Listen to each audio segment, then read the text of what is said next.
Before getting into the review proper, I feel like I should give a zero information, no spoilers brief overview. It's really good, and I like it a lot. Despite the new camera angles and controls, it plays surprisingly very close to the original game, while exchanging the original's cumbersome controls for more accessibility. It's not for everyone, and the bullet sponge enemies is definitely a problem at times. If you want to go through this game eliminating the majority of the zombies, then you're not going to enjoy this. But for the most part, I'm really happy with how this game turned out. If you want a tense experience that rewards fast decision making and punishes too much backtracking, then I'd say to give this a try. From here on, I'll be going into spoiler territory. I'll still keep it light, but if you want to go in completely blind, then consider yourself warned. Resident Evil 2 retells the story of the original video game from 1998. Rookie police officer Leon Kennedy arrives in Raccoon City for his first day on the job amidst a zombie outbreak, alongside Claire Redfield, who is searching for her missing brother. Upon arriving at the police station, it becomes very clear that the situation is well out of hand. The two shift their focus to simply surviving and escaping the city in one piece, along the way discovering the truth behind the disaster. The original game's presentation wasn't too bad. The graphics and animations were nice and the acting was solid, but this remake is a new monster entirely in this regard. I thought Resident Evil 7 looked good, but the wizards behind this game really outdid themselves. Now, you'll probably need this. No, I'm not taking that. You're gonna... Shh. And be careful. If you see one of those things, no matter who they were, you can't hesitate. Take them out if you can. Or you run.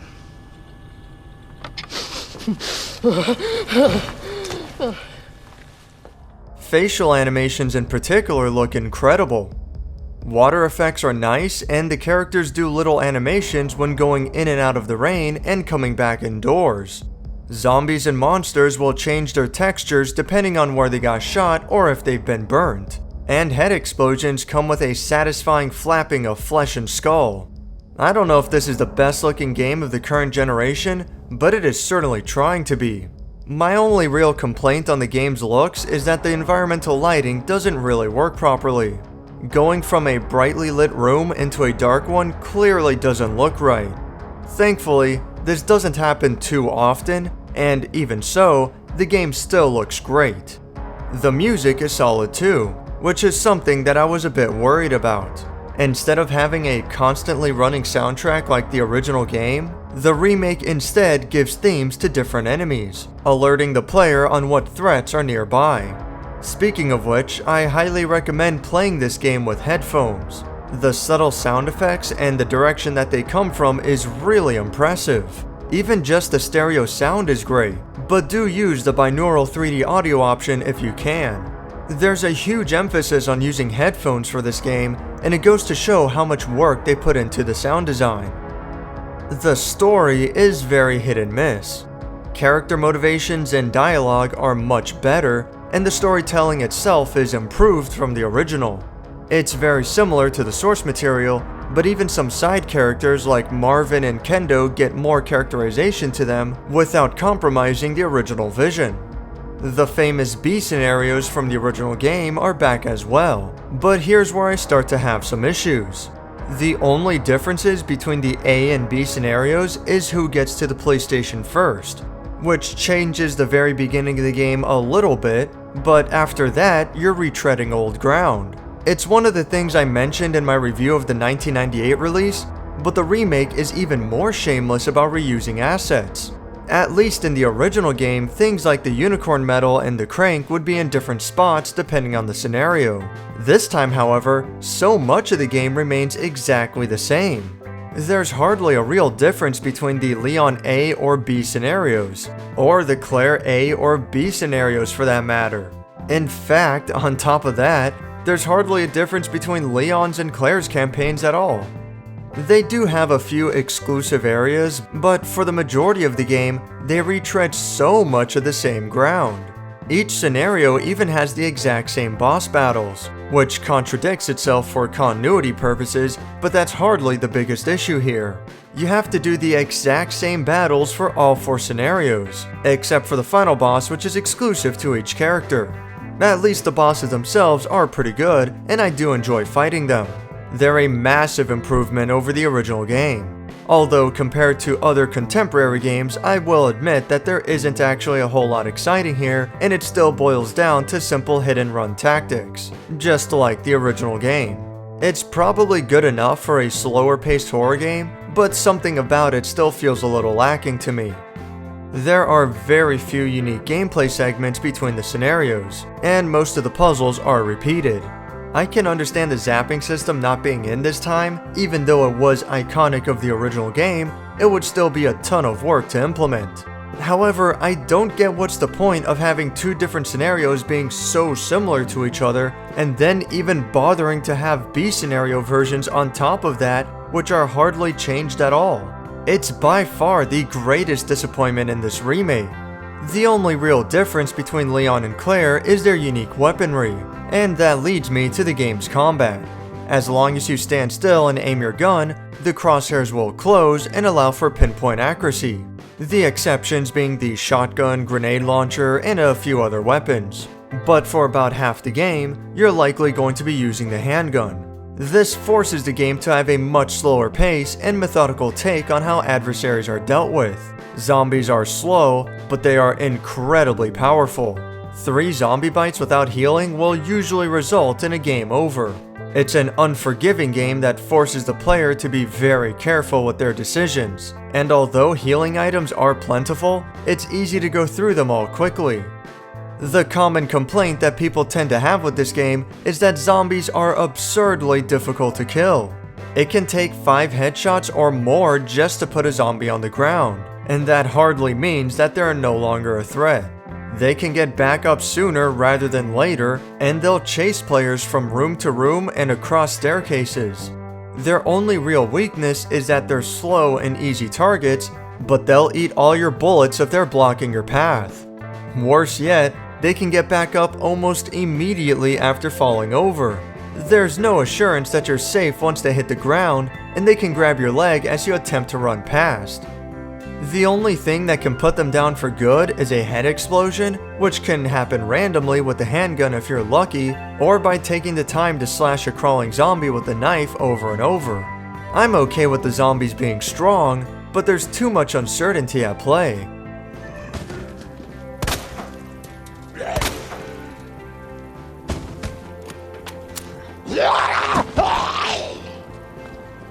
But the most powerful threat of all is the Tyrant, also known as Mr. X. In the original game, he was reserved for the B scenarios as an extra challenge who would show up now and then. This time around, the Tyrant comes in early, and boy does he like to stick around. Unlike his 32-bit counterpart, this Tyrant is quick on his feet, brutally powerful, and will chase the player relentlessly from room to room. He'll go down with a couple of well-placed shots from powerful weapons or consistent fire from weaker ones, but he'll be back up and continue the chase in what feels like less than a minute, offering the player a very short reprieve. When he's nearby, the player's complete and absolute attention needs to be shifted to dealing with him, either with firepower or lengthening the distance enough to lose him. There are a few select rooms where the Tyrant will not follow the player, typically rooms where the player can save the game, and that leads to some goofy animations.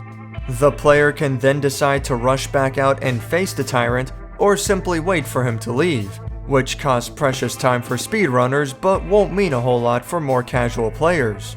While the game provides no radar or visual indication of the Tyrant's whereabouts, his loud footsteps can be clearly heard, and it's one of the main reasons why I would suggest the use of headphones. It makes a pretty big difference in the overall experience.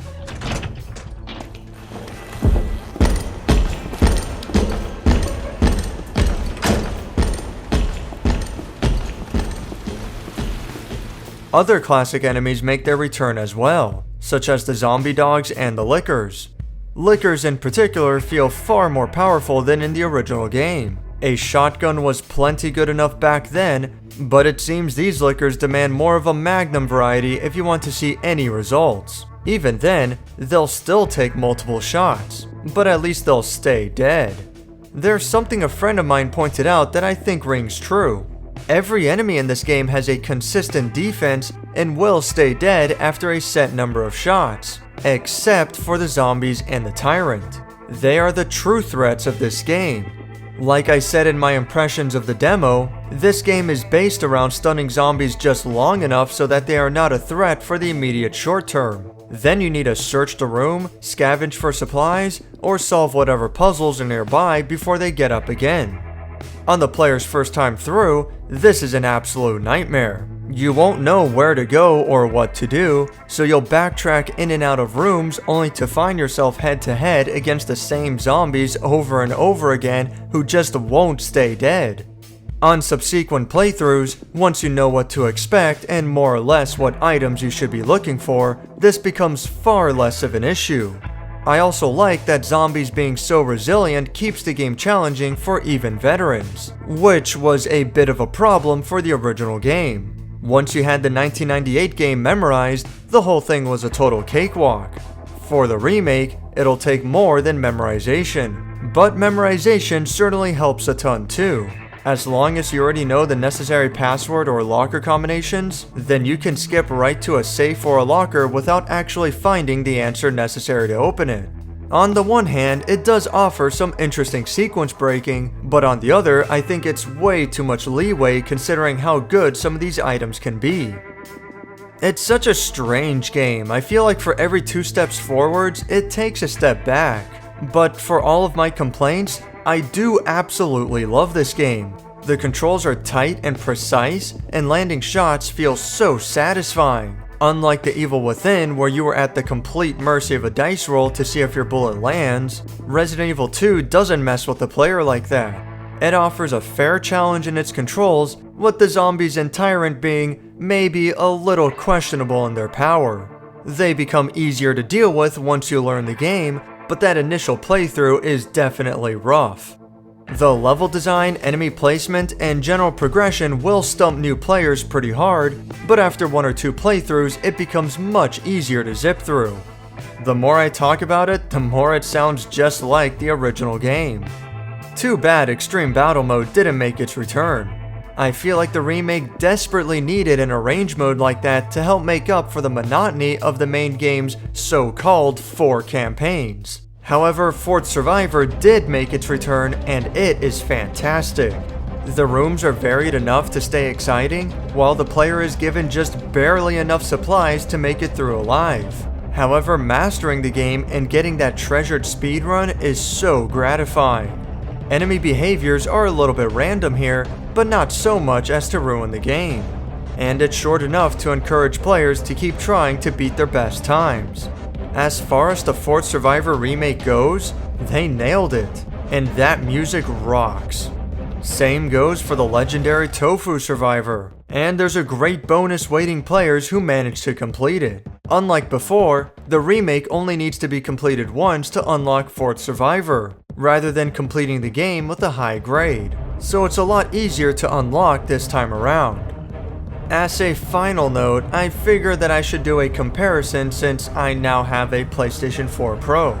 At a glance, I couldn't notice a single difference, and even in side-to-side comparisons, both games still look exactly the same. What does change, however, are minor little additions to the game, such as a depth of field effect to cutscenes.